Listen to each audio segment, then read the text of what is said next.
Ini dia fams, menu lezat dari Kecamatan Klakah, Kabupaten Lumajang, Jawa Timur. Namanya asam nila udang klakah. Mampu bikin perut lapar jadi terhibur. Kuah bening dengan potongan tomat, belimbing wuluh, dan cabai menjadi jaminan rasa menyegarkan. Ikan dan udang yang dipakai segar. Maklum deh, udang dan ikan nila menjadi hasil alam asli dari Ranu Klakah. Biasanya sih fams, sajian ini nikmat disantap bersama dengan nasi jagung. Aroma amis yang khas ikan nyaris nggak tercium sama sekali. Kuah segar dari air kelapa muda bikin rasanya semakin menggoda. Oh iya, udang klakah dengan ukuran mini makin memperkaya cita rasa gurih. Mantap lah! Kalau kalian pernah dengar menu asam-asam, sajian ini nyaris mirip. Cita rasa asam didapat dari perpaduan tomat dan belimbing wuluh. Ikan nila dan udang klakah yang imut-imut juga nggak lupa fams. Beberapa rumah makan di tepian Ranu Klakah, Lumajang, Jawa Timur, sajian ini dikenal dengan sebutan nila berenang atau asam-asam nila. Menu ini menjadi sajian rumahan masyarakat Jawa, khususnya di wilayah Jawa Tengah dan sebagian Jawa Timur. Menu asam-asam katanya berasal dari wilayah Semarang, Jawa Tengah. Dalam proses pembuatannya, racikan bumbu untuk sajian ini fams nggak perlu diulek, cukup diiris aja. Sedikit berbeda dengan asam-asam dari Jawa Tengah, pemakaian asam Jawa kali ini cukup diganti dengan irisan belimbing sayur alias belimbing wuluh.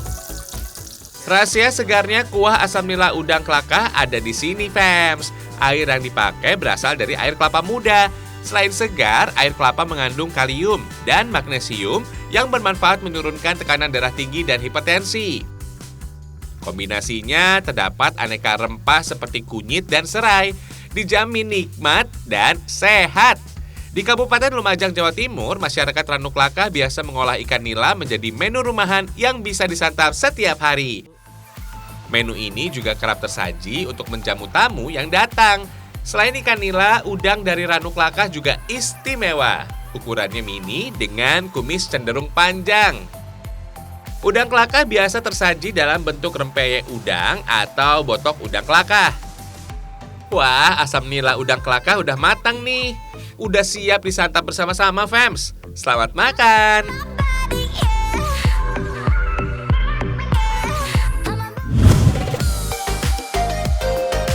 Walaupun sederhana, menu ini jelas istimewa. Kenikmatannya juga tiada tara.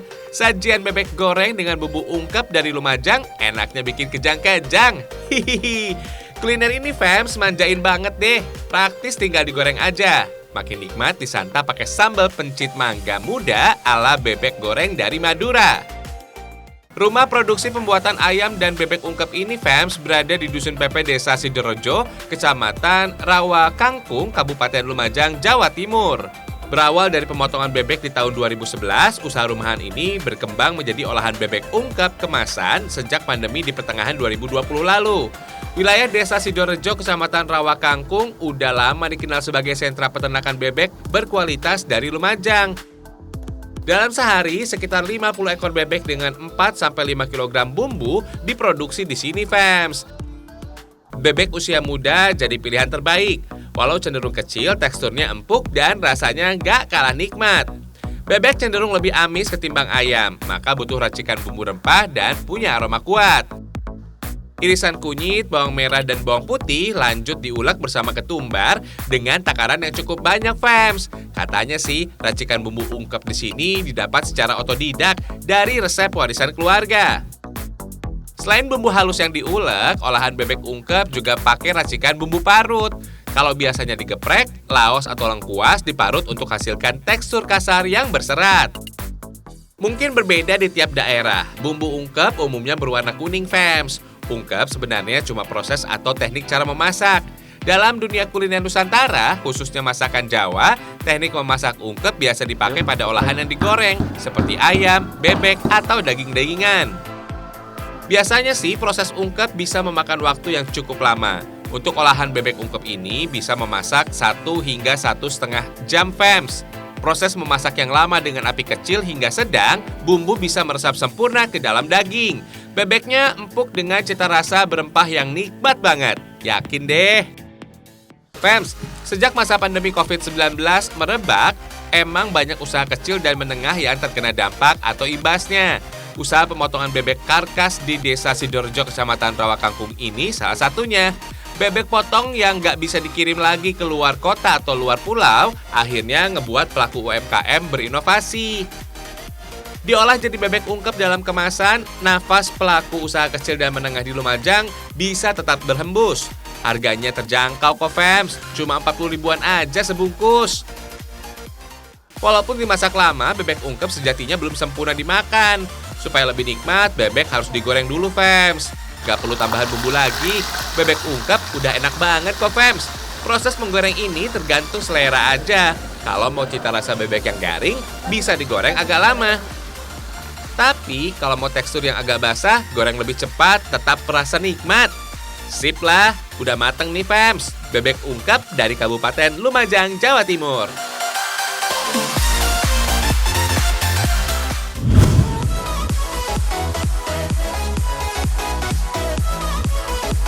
Dari hasil alamnya yang subur, dua sajian cantik ini bisa jadi pilihan oleh-oleh khas dari Lumajang. Ada strudel dan bakpia ubi madu fams. Duh, ngiler banget ya lihat strudelnya. Dalam balutan kulit pastry bertabur keju, isian ubi madu mengintip dengan lelehan coklat cair yang lumer abis. Lain lagi sama bakpia ubi madu, tampilan dan warnanya menarik dan rasanya menggoda. Kita bikin strudel ubi madu dulu yuk fams. Komposisinya tepung terigu, mentega, telur, susu bubuk, gula, coklat, dan bahan pelengkap lain. Yang paling utama sih harus ada ubi madu fams. Jenis ubi ini tumbuh subur di kawasan kaki Gunung Semeru, Kabupaten Lumajang, Jawa Timur. Fams, strudel menjadi salah satu jenis pastry yang paling banyak penggemarnya. Pastry sebutan untuk aneka jenis roti atau kue yang dipanggang. Kue ini terdiri dari lapisan luar kulit pastry dengan isian. Yang sedang kita buat ini adonan untuk bagian kulit luar fams. Untuk dapatkan tekstur terbaik kue strudel berlapis-lapis, adonan diistirahatkan sejenak. Selanjutnya dipipihkan sesuai ukuran strudel yang dibuat. Sesuai dengan namanya yang keberat-beratan, strudel cukup digemari di daratan Eropa fams. Katanya hidangan ini mulai populer pada abad ke-18 pada masa Kekaisaran Habsburg di Austria. Jenis kue berlapis ini biasanya diisi dengan manisan atau buah-buahan segar. Resep strudel tertua dan terkenal ditulis tangan yang ditemukan pada tahun 1696 masih bisa dilihat di perpustakaan Wina, Austria. Walau populer di negara Austria, cikal bakal strudel justru berasal dari Jazirah Arab. Penyebarannya mulai dari Arab Saudi, Mesir, Palestina, sampai ke masyarakat Turki Bizantium. Sampai ke Indonesia, racikan strudel bersentuhan dengan kearifan lokal. Dikenal sebagai oleh-oleh dari kota Malang, strudel ala warga Lumajang juga nggak kalah nendang. Warga dari Kecamatan Pasru Jambe yang sadar dengan potensi kekayaan tanahnya yang subur, mulai berinovasi dengan membuat strudel dari ubi madu. Katanya sih fams, ubi madu dari Pasru Jambe terasa lebih manis ketimbang ubi madu dari daerah lain. Untuk isian kue, kukus ubi madu sampai empuk selama sekitar 30 menit. Ubi madu yang sudah matang berubah warna menjadi kuning dan teksturnya jadi empuk banget fams. Supaya makin nikmat saat disantap, lumat kembali ubi madu dengan tambahan gula pasir. Di Indonesia, ubi madu yang cukup terkenal adalah ubi Cilembu. Asalnya dari Kabupaten Sumedang, Jawa Barat. Disebut ubi madu karena rasanya jauh lebih manis ketimbang ubi biasa. Saking manisnya, ubi madu yang di oven atau dipanggang biasanya mengeluarkan cairan mirip seperti madu. Lanjut fams, pastry untuk kulit strudel yang sudah didiamkan siap untuk diberi isian. Pipihkan dan potong adonan sesuai dengan kebutuhan. Coklat pasta, meses coklat, dan putih telur menjadi pelengkap isian strudel selain ubi madu. Dalam bahasa Jerman fams, strudel artinya pusaran air atau angin topan. Maklum, proses pembuatan strudel emang digulung menyerupai angin topan atau pusaran air. Tapi strudel ubi madu ala Kecamatan Pasru Jambe dibuat dengan teknik yang sederhana. Nggak perlu lipatan yang ribet, yang terpenting isi dan rasa yang istimewa. Kalau strudel sudah terisi dan tertutup, tinggal pindah ke loyang aja. Eits, lapisan atas strudel masih harus diberi parutan keju supaya lebih mantap. Terakhir, proses pemanggangan yang memakan durasi sekitar 1 jam fams. Ini dia strudel yang sudah matang. Bagian kulit pastry-nya terlihat renyah dan berlapis. Isian coklat dan ubi madunya nggak kalah menarik. Di daratan Eropa sana, strudel dulu biasa tersaji untuk menjamu tamu di lingkungan para bangsawan. Kalau di Lumajang sih, strudel ubi madu digemari semua kalangan. Dengan harga sekitar 25-30 ribuan, strudel ubi madu dari Pasru Jambe layak dicoba. Kue ini cocok deh disantap sebagai teman minum kopi wine yang juga tumbuh di tanah lereng Gunung Semeru di Lumajang, Jawa Timur. Mantap, fans! Oh iya, fans, bakpia ubi madu jangan sampai lupa ya. Imut-imut bentuknya, warna-warni tampilannya, dengan sentuhan isi di dalamnya. So pasti nikmat cita rasanya. Ini dia, fams, bahan untuk bikinnya. Tepung terigu yang utama. Ubi madu kukus juga dilumat untuk isiannya. Kita buat rasa yang original aja, fams. Tepung, margarin, gula halus, dan air jadi dasar adonan. Mixer semua hingga adonan kalis. Fams, membuat bakpia ubi madu dari Lumajang prosesnya cukup panjang. Adonan yang diperlukan gak cuma satu macam. Karakteristik kulit bakpia ubi madu yang berlapis jadi alasan. Bakpia ubi madu dengan isian rasa yang berbeda juga dibuat dengan aneka warna yang berbeda pula. Dalam dunia kuliner, warna bisa mewakilkan kualitas dan rasa pada makanan. Dari segi psikologis, warna berpengaruh kuat pada emosi dan nafsu makan. Sebelum sampai ke indera perasa, tubuh kita juga bergantung pada indera penglihatan, mengirimkan sinyal ke otak yang mempengaruhi selera makan. Sip lah, adonan sudah berwarna, lanjut ditimbang sesuai dengan kebutuhan. Secara historis, fams, bakpia adalah makanan impor dari negeri Tiongkok.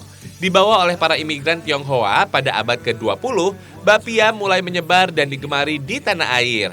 Awalnya, kuliner ini bukan untuk diperjualbelikan, fams. Selain menjadi kudapan keluarga, bakpia sering hadir dalam perayaan Imlek sebagai pelengkap sajian utama kue keranjang. Melegenda di tanah Yogyakarta, bakpia yang menjadi oleh-oleh khas dari sana perlahan mulai berambah ke daerah lain di Pulau Jawa. Kalau bakpia Jogja terkenal dengan isian kacang ijo, di Kecamatan Pasru Jambe, Kabupaten Lumajang, Jawa Timur, ada bakpia isi ubi madu ini, fams. Wah, kalau sudah berjejer gini makin cantik penampakannya. Tinggal dipanggang aja nih. Proses pemanggangannya nggak lama kok, fams. Wah, cantik, nikmat, dan murah meriah loh.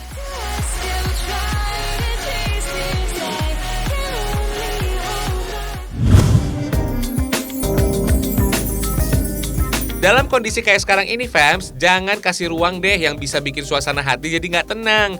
Kalau emosi sudah mulai panas dikit, aneka olahan dari buah kopior ini bisa jadi solusi. Di Kabupaten Lumajang, Jawa Timur, buah kopior berhasil disulap jadi minuman manis menyegarkan. Melimpahnya kelapa kopior di Lumajang bagian utara, terutama Kecamatan Klaka, ternyata menjadi berkah. Nggak cuma bisa jadi minuman, kelapa kopior juga enak diolah jadi gelato. Ternyata benar ya, fams, kreativitas itu nggak bisa diberi batas, termasuk dalam dunia perkulineran. Olahan gelato dari kopior inilah buktinya. Mantap nih perpaduan kopior dari Lumajang dengan olahan es krim ala Italia. Mamma mia lezzatos, fams. Hihihi. Olahan gelato kopior yakin deh bikin adem hati dan pikiran saat suasana lagi panas-panasnya, fams. Gelato dalam bahasa Italia artinya es krim. Dalam perkembangannya, gelato dan es krim berbeda, baik dari bahan maupun rasanya. Biasanya sih, gelato punya rasa susu yang cenderung lebih kuat ketimbang es krim. Apalagi gelato pakai kopior dari Lumajang, fams. Nampak sama dengan kelapa pada umumnya, buah kelapa kopior dapat dikenali dengan mengocok atau mengguncangnya, fams. Daging buah kelapa kopior lebih empuk dan ambyar dengan aroma harum yang menggoda. Air kelapanya juga nggak sebanyak buah kelapa muda pada umumnya. Berbeda dengan es krim yang memakai campuran krim di dalamnya, gelato justru terdapat komposisi susu yang lebih banyak. Inilah yang buat cita rasa gelato dan es krim jadi berbeda.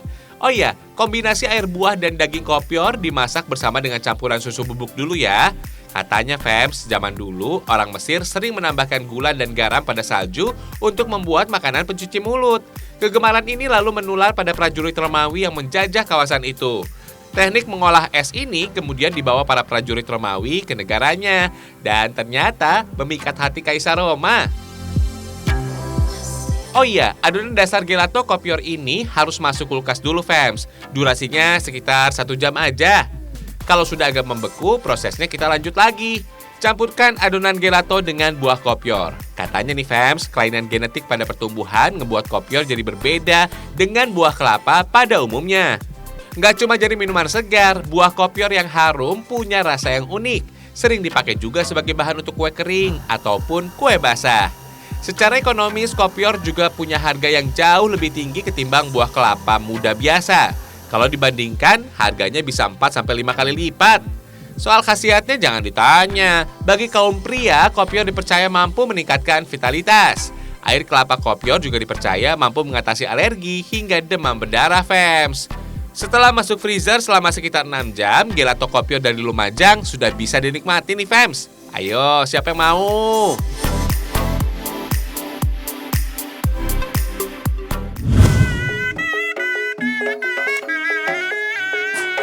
Fams, menampilkan seekor kuda dengan zirah atau baju perang khas Jawa, kesenian dari Lumajang ini selalu bikin berdecak.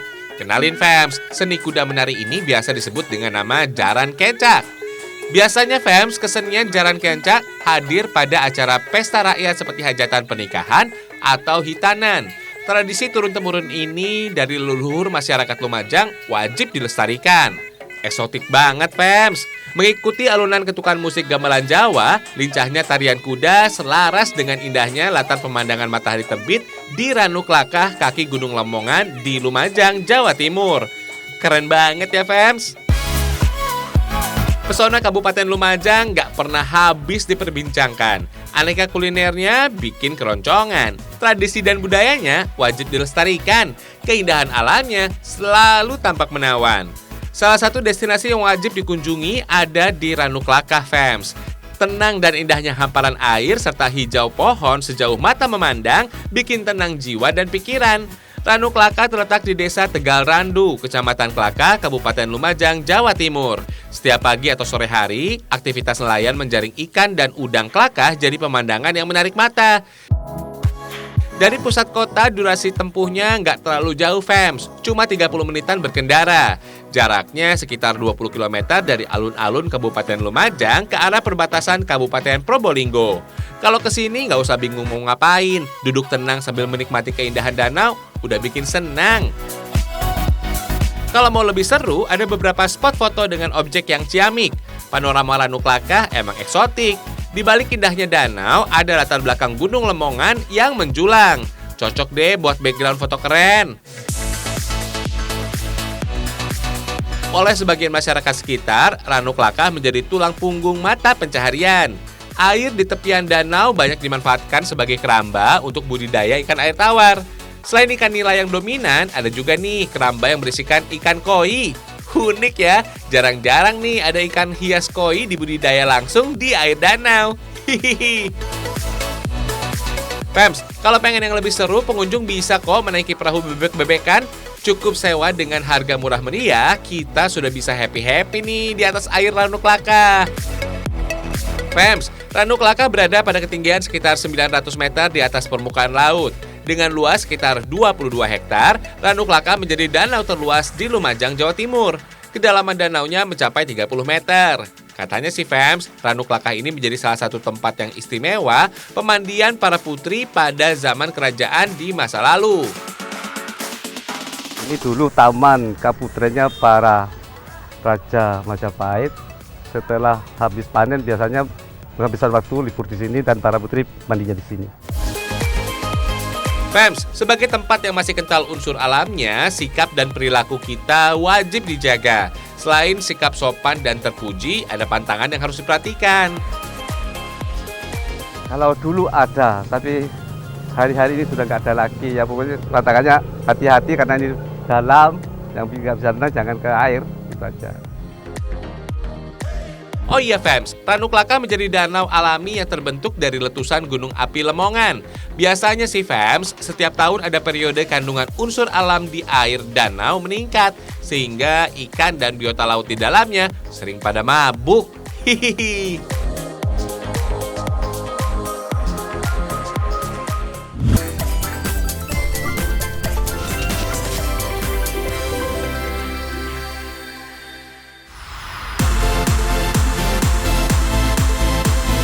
Gak nyangka banget ya Fems, ternyata Kabupaten Lumajang menyimpan keindahan yang mengguncang.